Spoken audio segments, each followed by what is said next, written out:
Оризопроизводителите во производствениот регион вчера го организира најмасовниот протест и блокади на магистралните патишта на релација Штип-Кочани, а денеска штрајкот го ставија во мирување во очекување дека нивниот глас дошол до надлежните за да преземат соодветни активности и да понудат мерки за исполнување на барањата. Имено вчера со трактори и друга механизација земјоделците блокираа по една лента од магистралните патишта и пред медиумите ги повторија барањата за средба со министерот за земјоделство, шумарство и водостопанство Љупчо Николовски и со премиерот Димитар Ковачевски за да ги искажат маките, при тоа и да им објаснат зошто бараат откупната цена на арпата да биде над 40 денари за килограм. Ние бараме следното. Бараме да дојде министерот и премиерот. Цената 40 до 45 денари за оризова арпа.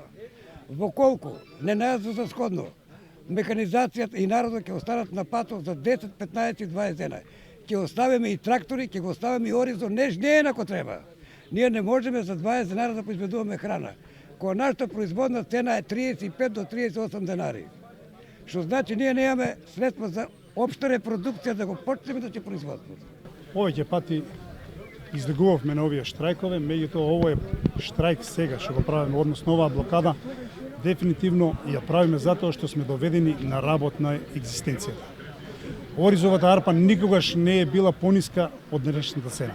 Подршка на земјоделците им даде и екс-министерот од владата на ВМРО ДПМН Цветан Трипуновски, кој предложи дека оризот треба да се врати меѓу стратешките култури. Денеска како представник на ВМРО ДПМН сум овде помеѓу земјоделците, помеѓу оризопроизводителите да дадеме подршка затоа што ВМРО ДПМН и во минатото покажало што е вистинска грижа за земјоделците. Овие земјоделци кои што се денес на улица со својата механизација заради тоа што едноставно се доведени до работна екзистенција. Она што сакам да го упатам како ВМРО ДПМН до власт е уште веднаш да почнат со измена на законот кој што пратениците на ВМРО ДПМН го поднесува во Собранието, а тоа е да оризо стане стратешка култура и веднаш преку Агенцијата за стокови резерви да се откупи количина која што ќе се складира за националните резерви. За решавањето на состојбите во оризопроизводството неопходно е да се реорганизира водостопанство на Македонија, бидејќи натрупаните вработени по разни основи не ги знаат проблемите на земјоделците.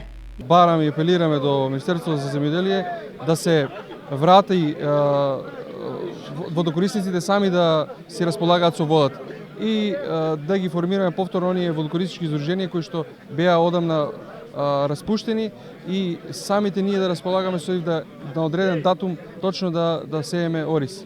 Иако според Иницијативниот одбор за спас на оризопроизводството, ова е трет протест изразен со блокирање на магистралниот пат, надлежните досега не најдоа за потребно да реагираат.